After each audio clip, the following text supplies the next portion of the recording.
एक छोटे से राज्य में मोहन नाम का एक नौकर रहता था, जो अपनी बुद्धिमानी और चतुराई के लिए मशहूर था। वह न केवल ईमानदार था, बल्कि किसी भी कठिन परिस्थिति को अपनी समझदारी से हल करने में माहिर था। मोहन साधारण परिवार से था, लेकिन अपनी मेहनत और वफादारी की वजह से राजा वीरेंद्र के महल में उसकी बहुत इज्जत थी। राजा वीरेंद्र को मोहन पर पूरा भरोसा था और अक्सर उसके साथ अपने राज के फैसलों पर सलाह-मशविरा करते थे। राजा वीरेंद्र का एक वजीर था, जिसका नाम भैरव था। भैरव का व्यवहार चालाक और स्वार्थी था। वह मोहन से जलता था और उसे महल से दूर करने की योजनाएं बनाता रहता था, ताकि राजा के मन में उसकी जगह बना सके। भैरव को डर था कि मोहन की बढ़ती हुई लोकप्रियता उसकी साजिशों को सफल नहीं होने देगी। इसी जलन के चलते भैरव मोहन के खिलाफ साजिश रचने लगा। एक दिन महल में पड़ोसी राज्य से एक संदेश आया। संदेश में लिखा था कि पड़ोसी राज्य के राजा ने अपनी बेटी राजकुमारी रत्ना का विवाह राजा वीरेंद्र के बेटे के साथ कराने का प्रस्ताव रखा है। राजा वीरेंद्र और रानी लक्ष्मी इस प्रस्ताव से बेहद खुश हुए और इसे स्वीकार करने का मन बना लिया। दोनों को लगा कि इस विवाह से दोनों राज्यों के बीच संबंध और मजबूत हो जाएंगे और उनका राज्य अधिक सुरक्षित रहेगा। लेकिन मोहन को इस संदेश में कुछ अजीब सा लगा। उसने देखा कि संदेशवाहक का व्यवहार संदिग्ध था। उसकी आंखों में एक छिपी हुई चिंता थी, जैसे वह कुछ छिपा रहा हो।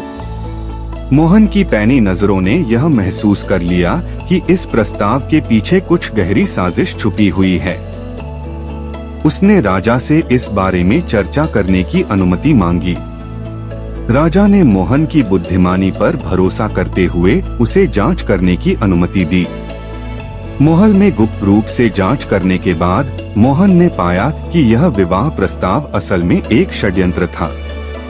यह साजिश भैरव और पड़ोसी राज्य के राजा द्वारा रची गई थी, ताकि दोनों राज्यों के बीच मनमुटाव हो और युद्ध छिड़ सके। उनकी योजना थी कि विवाह के मार्ग में ही राजकुमारी रत्ना का अपहरण कर लिया जाए और इसका आरोप राजा वीरेंद्र पर लगा दिया जाए। इससे दोनों राज्यों के बीच मतभेद पैदा हो जाते और महल में अशांति फैल जाती। मोहन ने इस षड्यंत्र को नाकाम करने के लिए एक योजना बनाई। उसने राजकुमारी रत्ना के सुरक्षा दस्ते से संपर्क किया और उन्हें सुझाव दिया कि राजकुमारी को आम लड़की के रूप में भेजा जाए, जबकि किसी अन्य को राजकुमारी के रूप में ढोंग करने के लिए भेजा जाए। असली राजकुमारी को छिपाकर सुरक्षित स्थान पर भेज दिया जाए और नकली राजकुमारी को शत्रु सेना की दिशा में ले जाया जाए। जैसा कि मोहन ने सोचा था, भैरव और दुश्मन राज्य के सैनिक नकली राजकुमारी का पीछा करने लगे। मोहन ने उन्हें एक सुनसान इलाके में ले जाकर घेरने का इंतजाम किया, जहां राजा के सैनिक छिपे हुए थे। दुश्मन के सैनिक और भैरव के साथी उसी जगह पर पहुंच गए और राजा के सैनिकों ने उन्हें चारों तरफ से घेर लिया। जब भैरव को अपनी हार का एहसास हुआ, तो उसने राजा के सामने अपनी गलती मानने की बजाय मोहन को फंसाने की कोशिश की। लेकिन मोहन पहले ही सबूत इकट्ठा कर चुका था और भैरव की साजिशों की पूरी जानकारी राजा को दे दी।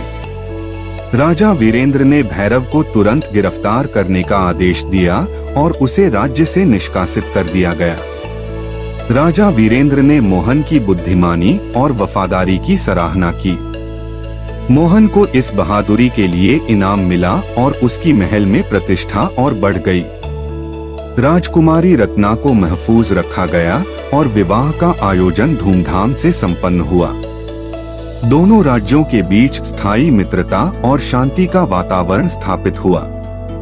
इस तरह मोहन की बुद्धिमानी और चतुराई से न केवल राज्य को एक बड़े संकट से बचाया गया, बल्कि उसने महल में अपनी स्थायी जगह बना ली और राजा के सबसे विश्वसनीय सलाहकारों में शामिल हो गया। विवाह के सफल आयोजन के बाद राजा वीरेंद्र ने मोहन को और भी महत्वपूर्ण जिम्मेदारियों से नवाजा। अब मोहन सिर्फ एक साधारण नौकर नहीं रहा, बल्कि महल का प्रमुख सलाहकार बन गया। उसकी समझदारी और चतुराई की चर्चा आसपास के राज्यों में भी फैलने लगी थी। महल के लोग उसे आदर और सम्मान की नजर से देखने लगे और हर कोई उसकी ईमानदारी की प्रशंसा करता था। समय बीतता गया और मोहन का प्रभाव और बढ़ता गया। एक दिन पड़ोसी राज्य से एक व्यापारी महल में आया जो राजा वीरेंद्र से व्यापारिक समझौता करना चाहता था। उस व्यापारी का नाम सेठ हरिदास था, जो बहुत ही चालाक और धूर्त व्यक्ति था। उसने राजा को लुभाने के लिए तरह तरह के उपहार दिए और महल में अपनी पहुंच बनाने की कोशिश की। लेकिन मोहन ने उस व्यापारी की चालाकी को तुरंत पहचान लिया। उसे लगा कि हरिदास के इरादे नेक नहीं हैं और वह सिर्फ अपना फायदा देख रहा है।